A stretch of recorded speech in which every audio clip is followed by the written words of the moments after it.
Hello and welcome. I'd like to give you some information about how to create clubs in schools for the purpose of teaching emotional intelligence and for teaching kids how to be peaceful inside and around them. I have a PowerPoint that I would like to take you through so that I can give you some more information. Please join me. This is an introductory video to describe how to create the clubs. I am Matt Perelstein with EQ4Peace.org. We are trying to bring peace to the world, starting from the inside out, and the clubs are a wonderful way to do that. We need to teach our children how to understand, enjoy, and manage their thoughts, their feelings, and their actions. Our head, our heart, and our hand is another way to put it. We call this emotional intelligence, and it can lead to peace. Peace is actually a teachable skill. And we starts with inner peace inside of us. There's interpersonal peace between us, and then there's social peace among us. And these are all teachable skills. Hopefully someday, when enough of us know how to create peace inside and around us, maybe we can have big peace, world peace. Hopefully someday. I have some more information on that in a minute, but that's the point of our nonprofit, and that is the point of these clubs, and a way to start kids on the journey toward peace. We're adding EQ, our emotional right brain side, to our left brain cognitive education in a way that is engaging for the kids. It's fun for the kids. It's informative for the kids. It's not just blah, blah, blah, blah, blah that is sometimes is taught in schools. It's not, we're not teaching it. We are bringing it out. We're not teaching it, sending it into the kids. We're bringing it out. Emotions are very unique to us. They're very, very personal, and the kids need to find them inside of them, learn what they are, make friends with them, and bring them out. And so the clubs are a wonderful way to make that happen.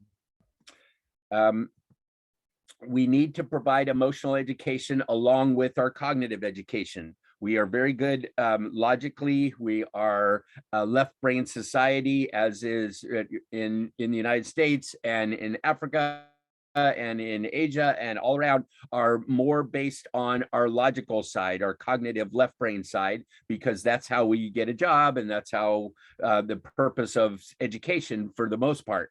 What we're missing, however, we're pretty good up here. What we're missing is the right brain, the emotional side of it. We don't really teach that much in schools, and it's super important. It turns out that it's actually critical. It's not just a nice to have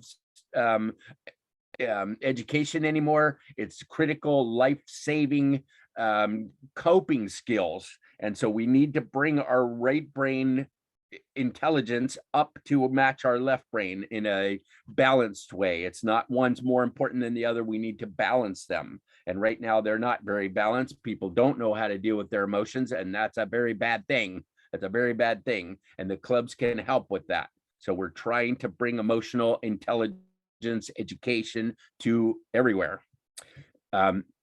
It's difficult we could just teach it as another subject in schools, but it's tough because the teachers are already super busy. They have a lot of things they have to handle, and there's no time. They don't have time. They're already, a lot of them are overwhelmed and stressed, and it's very difficult to add it.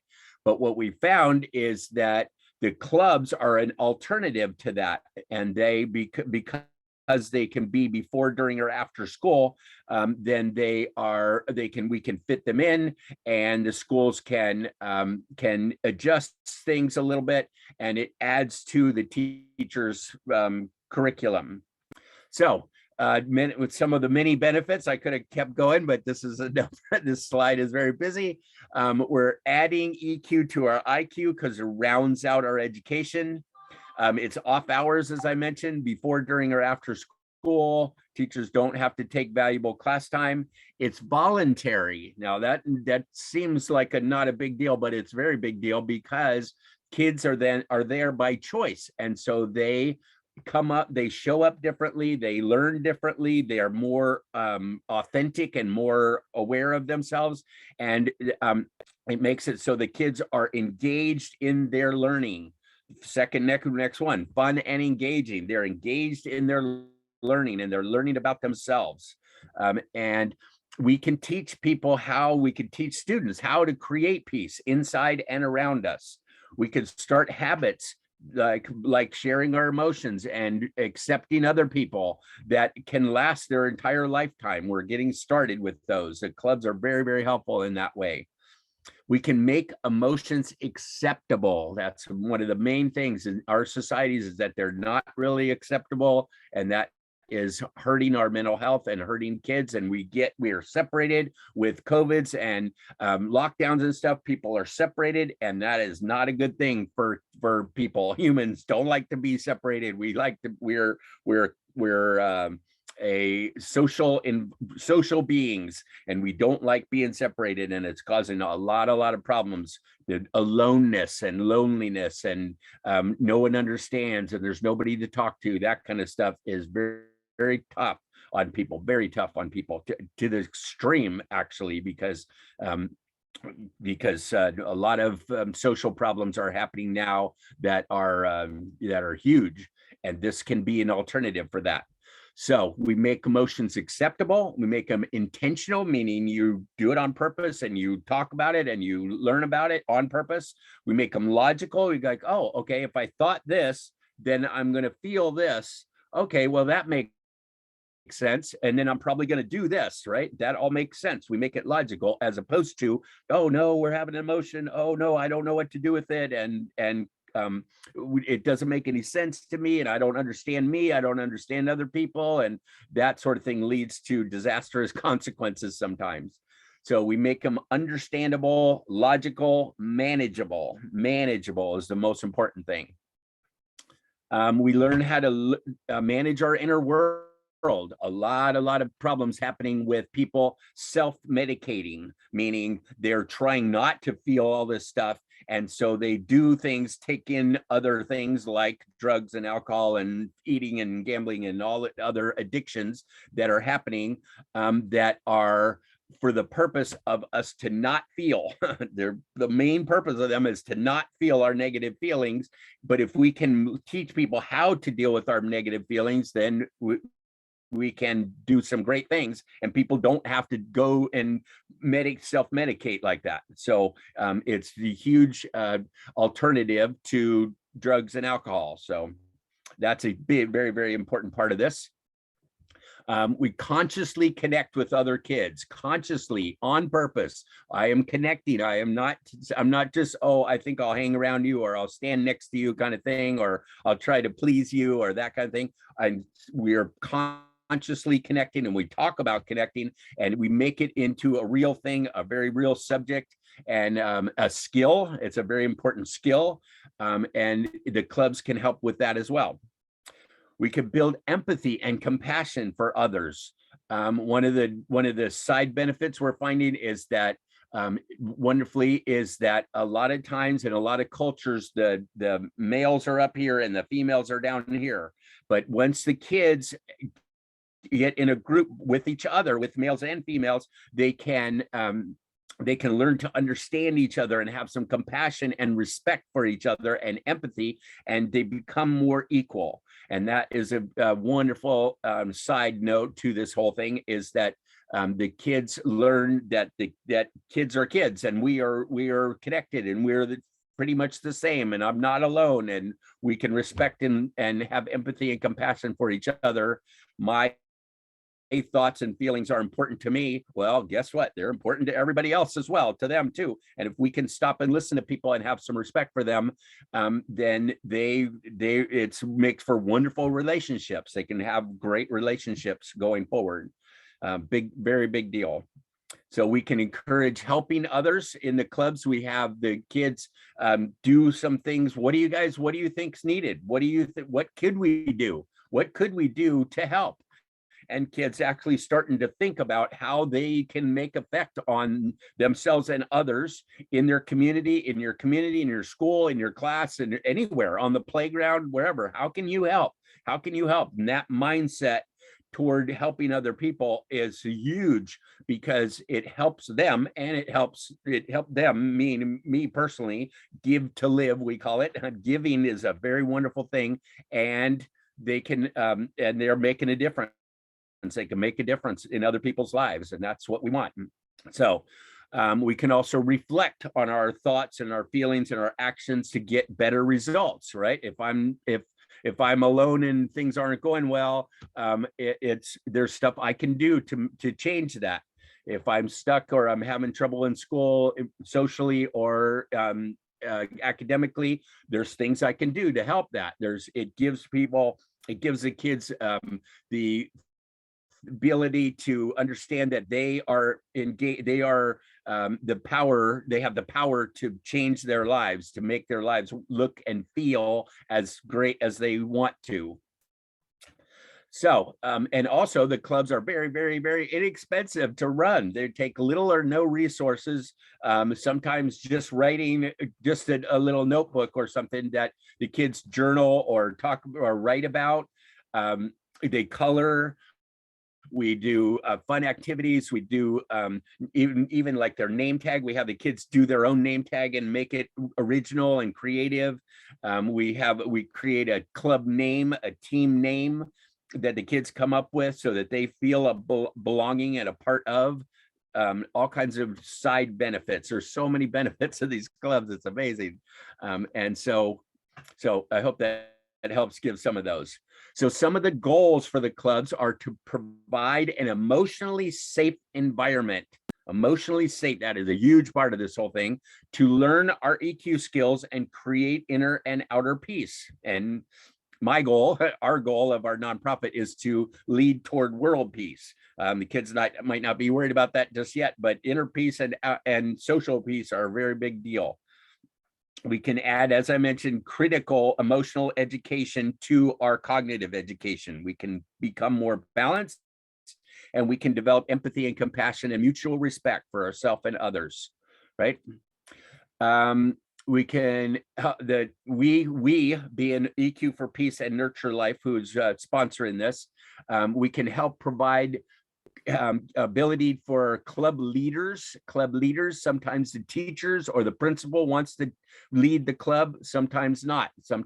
They want an outside person to come in who's trained and to lead their clubs, and then go back out, and the club leaders are then carefully selected, and also are willing to make a difference and take their time and willing to make a difference. And this is, I tell people, if you're into instant gratification, start a club or teach emotional intelligence, because what you can watch the kids change. You can watch them change right before your eyes and open up and expand their abilities and their limitations that they have on themselves, and heal things that are hurting them or concerning them. You can watch this happen and help facilitate that. And that's a very big deal. And it's a wonderful side benefit.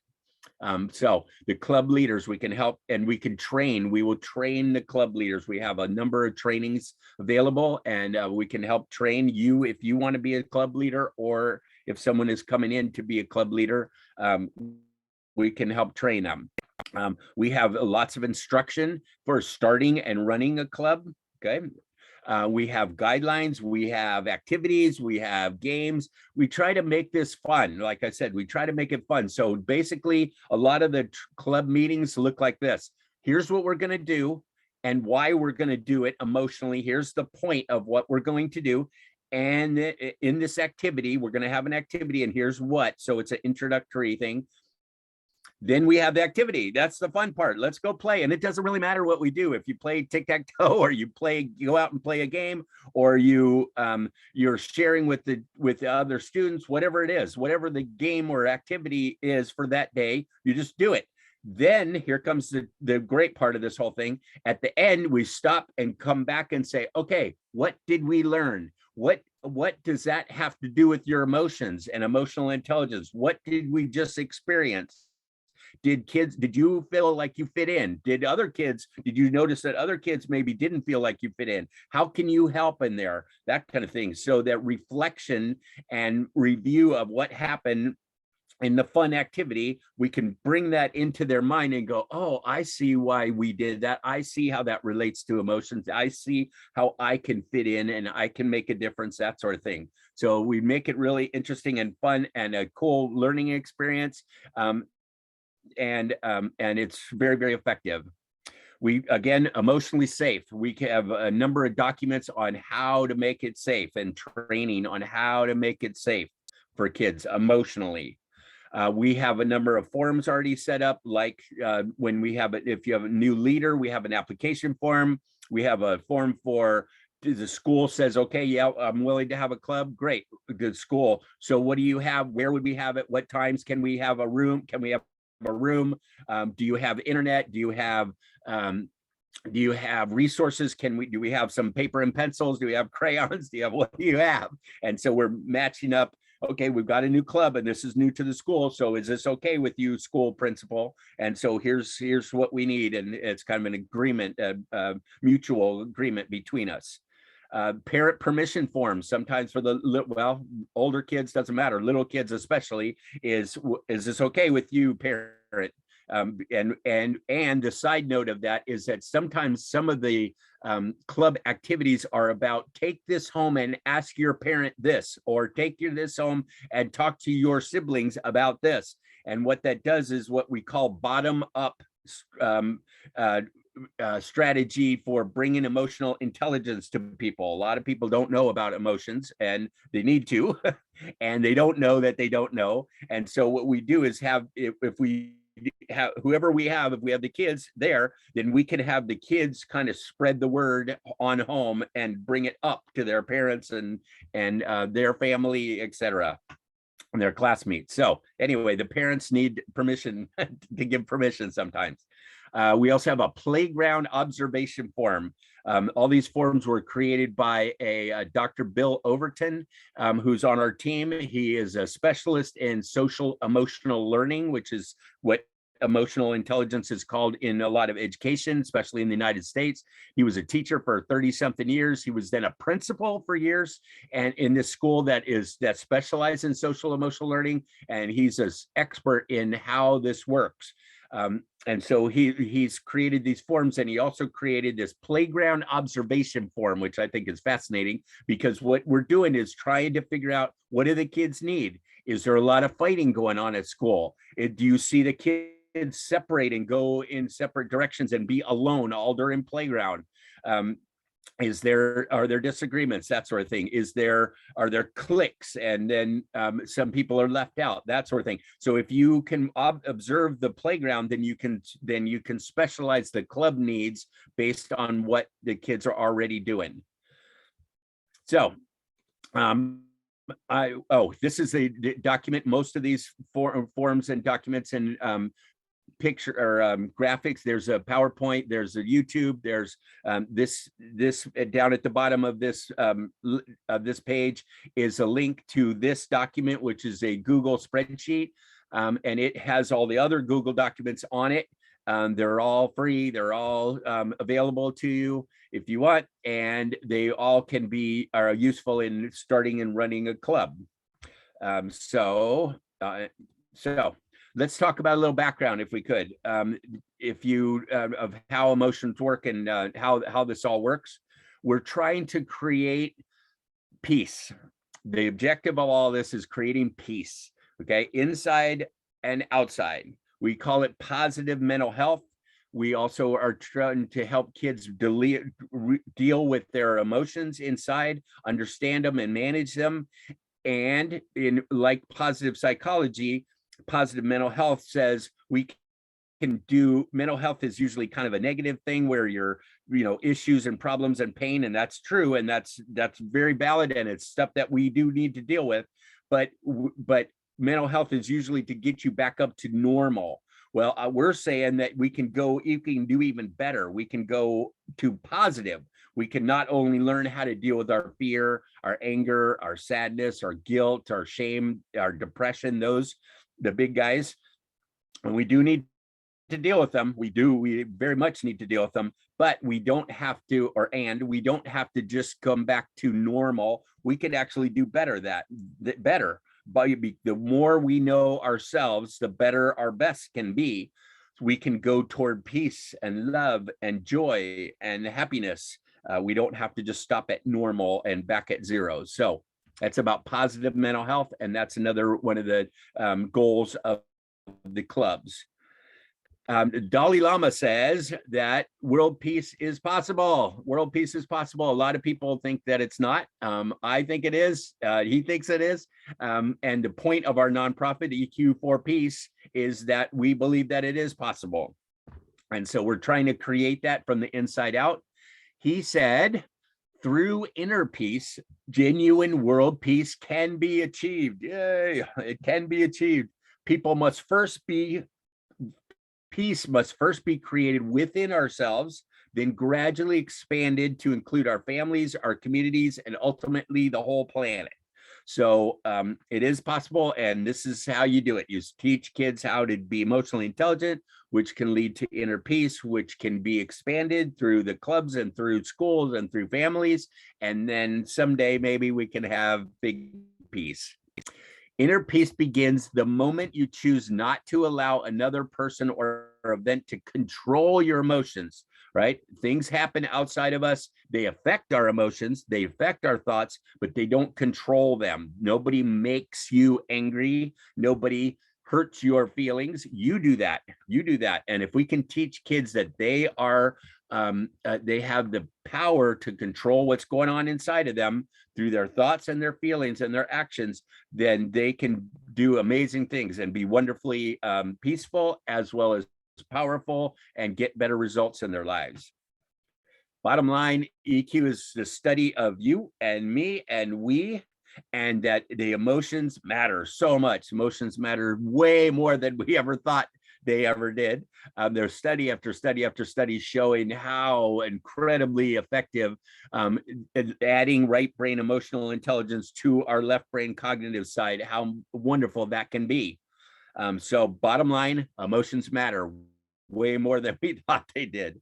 We're trying to, here's a fun slide on that shows the left brain and right brain. Left brain, like I said, logical side, but our right brain is what we don't focus on in schools, and so we need to balance them. We need to put them together. Here's a balanced guy. This guy on the left has got good IQ, right? We're pretty good at IQ and our logical learning, and that's a good thing. But our right brain is not so good. The guy on the left, if he takes off, he's going to spin around and crash probably. The guy on the right, however, has got a balance, and if he takes off, he's going to be able to fly and soar because he's got both sides. It's a silly little thing, but you get the idea that we're trying to balance the two. There's a lot of stuff that happens inside of us that is not seen by the world. Whether we succeed or fail, our results are based on a whole bunch of stuff that happens underneath, and we need to talk about those things. We don't usually talk about failure and how to handle that. And when we get hurt, and how do you do with physical pain, and how do we listen, and what do we do with our fear, and how do we change that to courage and grit. Grit is one of the cool emotional intelligence skills about this is going to be really hard, and I can do it, So there's resilience and perseverance, and it allows kids to survive, but also to thrive, not just survive. So we need to work on and talk about and learn and teach about all these things that happen underneath the surface.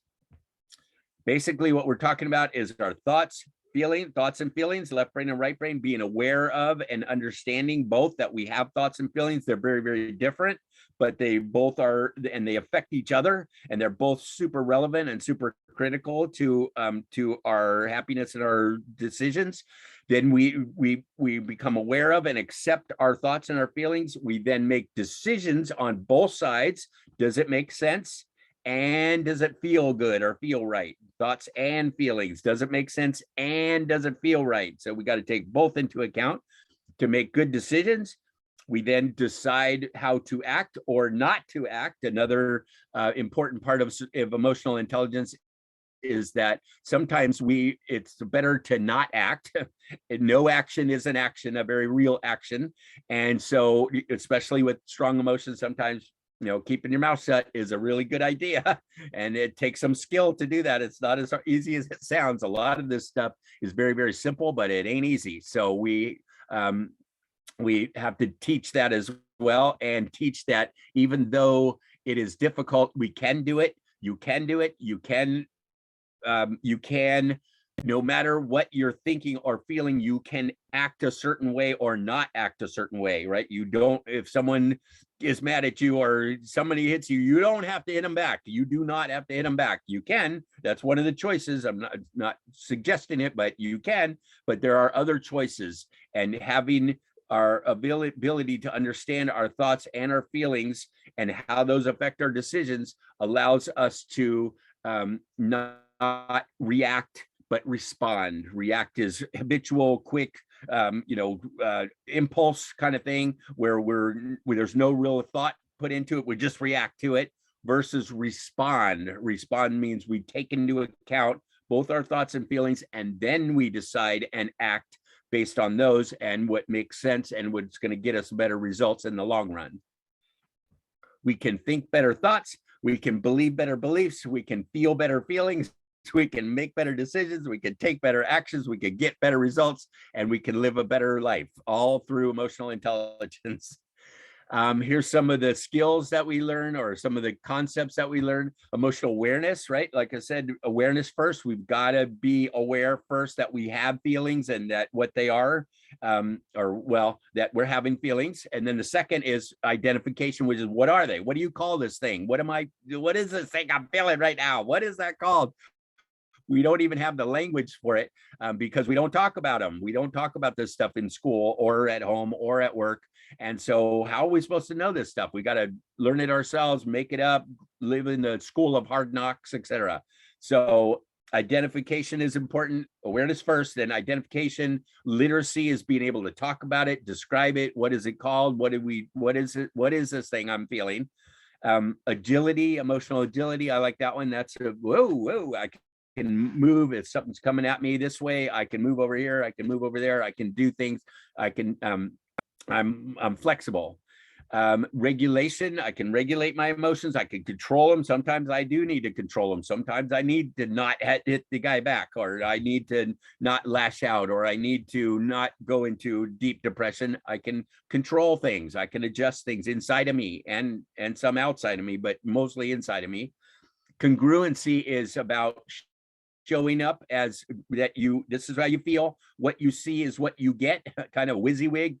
I feel right now, I feel kind of excited and hopeful and happy to be talking about this, my favorite subject. And so I think you can see that on my face and in my body language and my expressions. So I'm being congruent as we speak, I hope.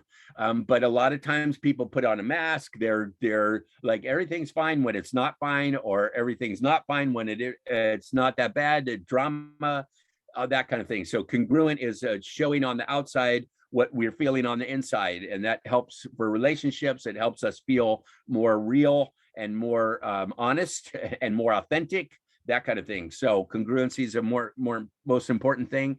And this is all about getting toward mastery. So some of the things we help the kids with is like a feeling check-in. A lot of times in the clubs, we'll have the kids just check in. So what are you feeling right now? What are you feeling right now? So this is a very simple exercise of pick one of these, or two or three, but what are you feeling right now? That gives it's a pretty amazing exercise, actually, because it gives them awareness. It gives them acceptance of their emotions. It gives them identification. It gives them literacy. It gives them, when they notice that other kids are feeling the same as them, they feel connected. They feel like they're not weird or wrong or bizarre because they're having a feeling, because guess what? other kids having the same feelings. Oh, how cool is that? That's wonderful. I'm not alone. I'm not bad. I'm not weird. I have a feeling. They have a feeling. It's okay. It's okay. It's just a feeling. We try to put a lot of energy and importance on our feelings, but also being able to adjust them so that sometimes they're not that big a deal. Like we just because we feel angry, we do not have to go out and hurt somebody or hurt ourselves. We're just angry. Okay, you're angry. Okay, that's all right. You can deal with that, right? And ashamed is, we added that to this list because that's a very important one.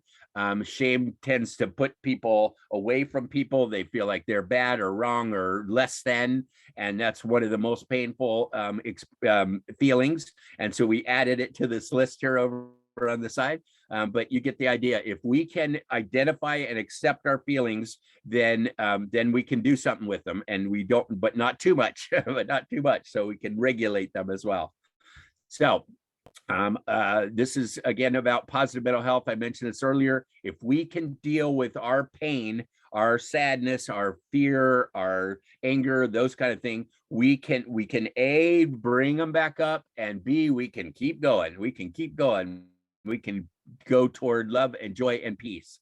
So we're going toward deal with the negatives so that we can create more positive. This does not mean, I might mention, because I get feedback on this, that that fear and anger and sadness and some of those are negative and we should avoid them at all costs. Not, doesn't mean that. That's not the word negative. Negative just means it doesn't feel good. There's nothing wrong with them. They're all acceptable and they're all informative. They just don't, we don't have to stay there. We can learn how to deal with them and learn from them and in order to create more positives. So the 3 steps are awareness. I mentioned first, we got to be aware we can't do anything. Then acceptance, we got to accept what's going on inside of us and then take some action or not take action. And a lot of this is based on emotional responsibility, I call it, which means our thoughts, our feelings, our emotions, our actions, our moods, our values, our beliefs, our attitudes, all that stuff are ours. We own them. We create them. No matter what happens outside of us, we get to control or manage and control what happens inside of us. That gives us the power to control our own lives and our own selves. And that is a beautiful thing. Wonderful, wonderful feeling. Here we go. No matter what happens outside of us, we have the power to control what happens inside of us. You cannot always control what goes on outside. A lot of times we can't control what goes on outside, but we can control what goes on inside. Control might be a strong word. Sometimes it is very definitely control. It's certainly affect it. We can affect it. We can manage what's going on inside. We can't control every single thought and feeling, but we can control a lot of them. Our inner world is our thoughts and feelings. Our outer world is our actions and results. And emotional safety is a key to this whole thing. If we can make it safe for kids, for people, for us to be, to express our emotions, to understand and explore and express our emotions and let them go sometimes, then we need to do that in an emotionally safe environment. That's one of the main things that club leaders are taught, is how to create an emotionally safe place for kids to express and to be themselves and to express themselves. It's a tricky skill, but it's very, very important, and it can be done. Definitely can be done. We have a nonprofit. We're trying to change the world with our nonprofit. So is NurtureLife. This is the UN. You might have heard of these before. These are called Sustainable Development Goals, SDGs, that the UN, the largest peace body in the world, is trying to get the world to better, get the world better. And they've come up with these 17 areas that we can work with. These end up working with, we're working with number 3, which is good health and well-being. Number 4, quality education. Number 8, which is work. We can do emotions at work too. There's a way to do this in your career and in your jobs. It's wonderful for HR and social and customer service and loyalty and teamwork and commitment and all that good stuff. So the emotions affect us at work. So 3 is home, 4 is school, 8 is work, and we're going for number 16, which is peace. 16 is peace. So if we add all those up, we come up with peace, and that's where we're going with all this. So let's go back to the clubs. Club members tend to be helpful to others, respectful, aware and understanding, able to make responsible decisions based on their thoughts and their emotions, like I was saying, willing to intervene when necessary in bullying and other things that they can make a difference in their lives, and they're able to act out of integrity and joy and peace. It's pretty neat. So here's an example of a club poster that we have. This one was for, you see, it's first and second graders. It was it's in Nigeria, and it is this poster they put up on the poles next to where the parents come and drop off the kids, so the parents can see them, that we're starting a new club. Here's a flyer, similar. We made it very similar. That was it's an 8.5 by 11 flyer that was sent home with all the kids, so that the parents can understand what's going on, because they need to approve of it. Because these were little kids, these are first and second graders, but these clubs can be all the way preschool to PhD, I call it, all the way up. Little kids can understand it just fine. Sometimes better than the big kids, because they don't have all these thoughts about that emotions are a bad thing yet. They're more okay with it, and they're like, oh, okay.